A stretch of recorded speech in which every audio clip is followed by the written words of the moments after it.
Welcome to Samba Samba. Enjoy the video. In this video, I will show how to change Infiniti Q50 brake pads. First, gather all your necessary tools, including a floor jack, a lug wrench, a C-clamp, and of course, your new brake pads. Make sure your vehicle is parked on a flat, stable surface, and use wheel chocks to prevent any movement. Before lifting the car, slightly loosen the lug nuts on the wheel you'll be working on. This makes removal much easier once the car is elevated. Now, with the car safely lifted, completely remove the wheel.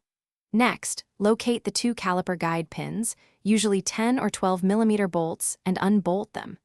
Carefully slide the caliper off the rotor and hang it securely, avoiding tension on the brake line.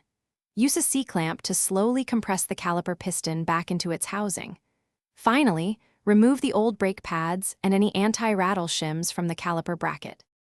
Begin by thoroughly cleaning the caliper bracket and applying a thin layer of brake grease to all contact points where the pads will sit. Now, install the new anti-rattle shims onto your new brake pads, then carefully slide the new pads into the caliper bracket. Reinstall the caliper over the new pads and rotor, then tighten the two guide pins. Always ensure all bolts are torqued to the manufacturer's recommended specifications for safety. With the new pads in place, reinstall the wheel and hand-tighten the lug nuts. Lower your Infiniti Q50 to the ground and then fully torque the lug nuts in a star pattern, typically to 85 foot-pounds.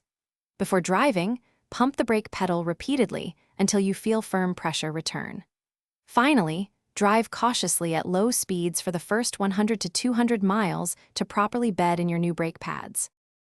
Thanks for watching. Consider subscribing if we helped you.